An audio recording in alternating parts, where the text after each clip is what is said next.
আজ আমরা কথা বলবো রবার্ট ফ্রস্টের একটা অসাধারণ কবিতা নিয়ে, ট্রি অ্যাট মাই উইন্ডো। এটা কিন্তু শুধু একটা গাছ আর একজন মানুষের গল্প না, এর ভেতরে লুকিয়ে আছে আমাদের নিজেদের মনের জগৎ আর বাইরের প্রকৃতির মধ্যেকার এক অদ্ভুত গভীর সম্পর্কের কথা।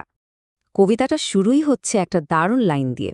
ভাবুন তো, তোমার আর আমার মাঝে যেন কখনো পর্দা না টানা হয়। কি সহজ একটা কথা, কিন্তু এর মধ্যেই কবি বুঝিয়ে দিচ্ছেন যে তিনি প্রকৃতি আর নিজের মধ্যে কোনো আড়াল চান না, একেবারে সরাসরি একটা ঘনিষ্ঠ সম্পর্ক। চলুন, এই সম্পর্কটা ঠিক কতটা গভীর সেটাই বোঝার চেষ্টা করা যাক। তো কবিতার ভেতরে ঢোকার আগে আসুন এর পেছনের গল্পটা আর মূল চরিত্রগুলোকে একটু চিনে নিই। মানে এখানে চরিত্র বলতে তো একজন কবি আর তার সঙ্গী, একটা গাছ, যে কিনা চুপ থেকেও অনেক কথা বলে। কবিতাটা নিয়ে কিছু জরুরি তথ্য, বেসিক জিনিসগুলো একটু দেখে নিই। এটা লেখা হয়েছিল আর প্রকাশিত হয় ১৯২৮ সালে। আর এটাকে শুধু একটা সাধারণ লিরিক পোয়েম বা গীতিকবিতা বললে কিন্তু ভুল হবে। এর মধ্যে একটা গভীর সাইকোলজিক্যাল ব্যাপারও আছে, মনস্তাত্ত্বিক ভাবনা, যেটা নিয়ে আমরা সামনেই কথা বলবো।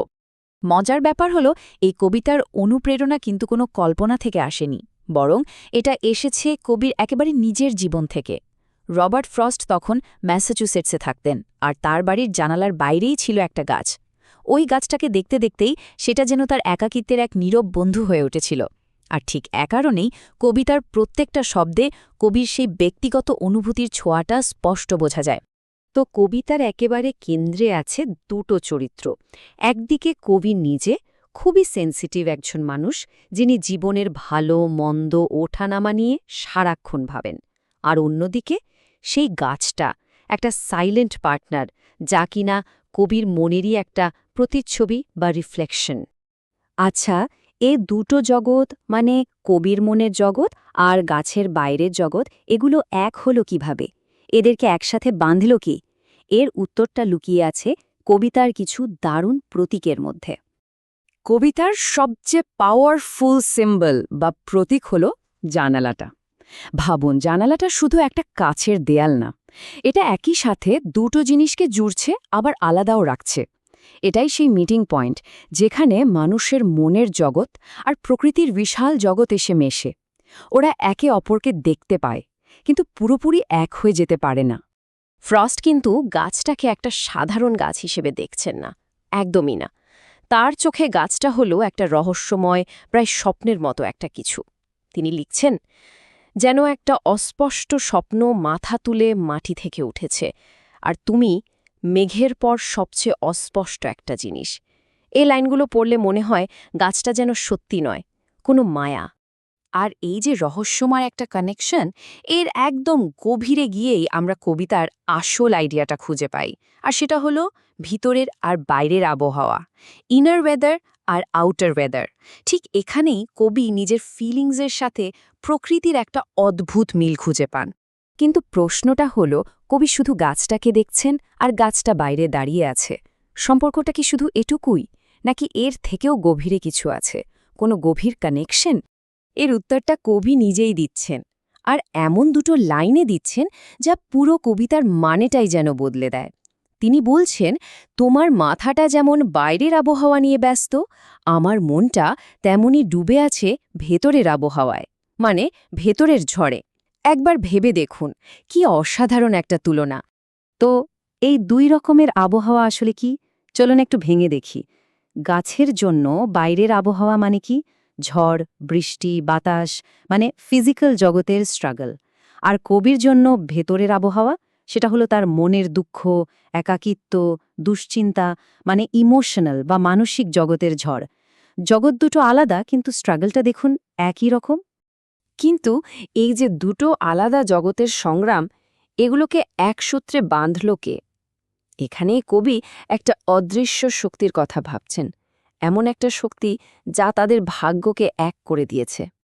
কবি কিন্তু শুধু দূর থেকে দাঁড়িয়ে গাছের কষ্টটা দেখছেন না, তিনি নিজেকে সেই কষ্টের একজন অংশীদার ভাবছেন।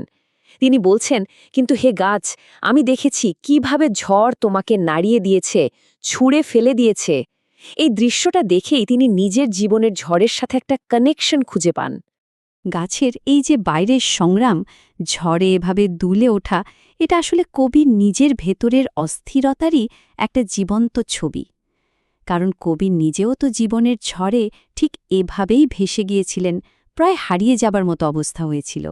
এই জায়গাটায় এসে দুজনের কষ্টটা যেন মিলেমিশে এক হয়ে যায়। তো এই যে মিলটা, এটা কি মহজ একটা কাকতালীয় ব্যাপার? ফ্রস্ট কিন্তু তা মনে করেন না। তিনি এই কানেকশনের পেছনের শক্তিটাকে বলছেন ফেট বা ভাগ্য। কিন্তু এটা কোনো সাধারণ নিয়তি না। কবির ভাবনায় এই ভাগ্য হলো একটা ক্রিয়েটিভ ফোর্স, একটা সৃজনশীল শক্তি যা ইচ্ছে করে মানুষ আর প্রকৃতিকে একসাথে এনেছে, তাদের মধ্যে একটা অদৃশ্য আত্মিক বন্ড বা বন্ধন তৈরি করে দিয়েছে। কবিতার শেষের দিকে এসে ফ্রস্ট কিন্তু আর শুধু নিজের বা তার গাছটার কথা বলছেন না, তিনি এবার সবার জন্য একটা গভীর সত্যি তুলে ধরছেন। আর সেটা হলো এই যে ঝড়, এটা আমরা সবাই কোনো না কোনোভাবে ভাগ করে নিই। তো এই পুরো কবিতাটা থেকে আমরা যদি মূল ভাবনাগুলো এক জায়গায় করি, কি দাঁড়ায়? প্রথমত, মানুষ আর প্রকৃতির সম্পর্ক শুধু ওপর ওপর নয়, এর একটা গভীর আত্মিক বা স্পিরিচুয়াল কানেকশন আছে। দ্বিতীয়ত, আমাদের বাইরের দুনিয়ার স্ট্রাগলগুলো আসলে আমাদের ভেতরের মনের লড়াইয়েরই একটা প্রতিচ্ছবি। আর সবশেষে, ভাগ্য বা কোনো একটা অদৃশ্য শক্তি আমাদের চারপাশের দুনিয়ার সাথে এমনভাবে কানেক্ট করে রাখে যা আমরা সবসময় চোখে দেখতে পাই না। শেষ পর্যন্ত কবিতাটা আমাদের খুব সহজ কিন্তু অসম্ভব শক্তিশালী একটা মেসেজ দেয়। সেটা হলো মানুষ আর প্রকৃতি আলাদা কিছু নয়, তারা আসলে একই আত্মার দুটো রূপ, একই সত্তার অংশ। একজন সামলায় বাইরের ঝড় আর একজন ভেতরের, কিন্তু দিন শেষে দুজনের লড়াইটা আর টিকে থাকার গল্পটা একদম এক। এই পুরো আলোচনাটার শেষে একটা প্রশ্ন কিন্তু মনে আসতেই পারে। ফ্রস্টের এই কবিতাটা তো প্রায় ১০০ বছর আগে লেখা, কিন্তু এর কথাটা আজও কতটা সত্যি, তাই না? আচ্ছা, আমাদের নিজেদের জানালার বাইরের গাছটা, ওটাও কি আমাদের মনের ভেতরের ঝড় বৃষ্টির খবর রাখে? কে জানে, হয়তো রাখে। এটা নিয়ে একটু ভাবা যেতেই পারে।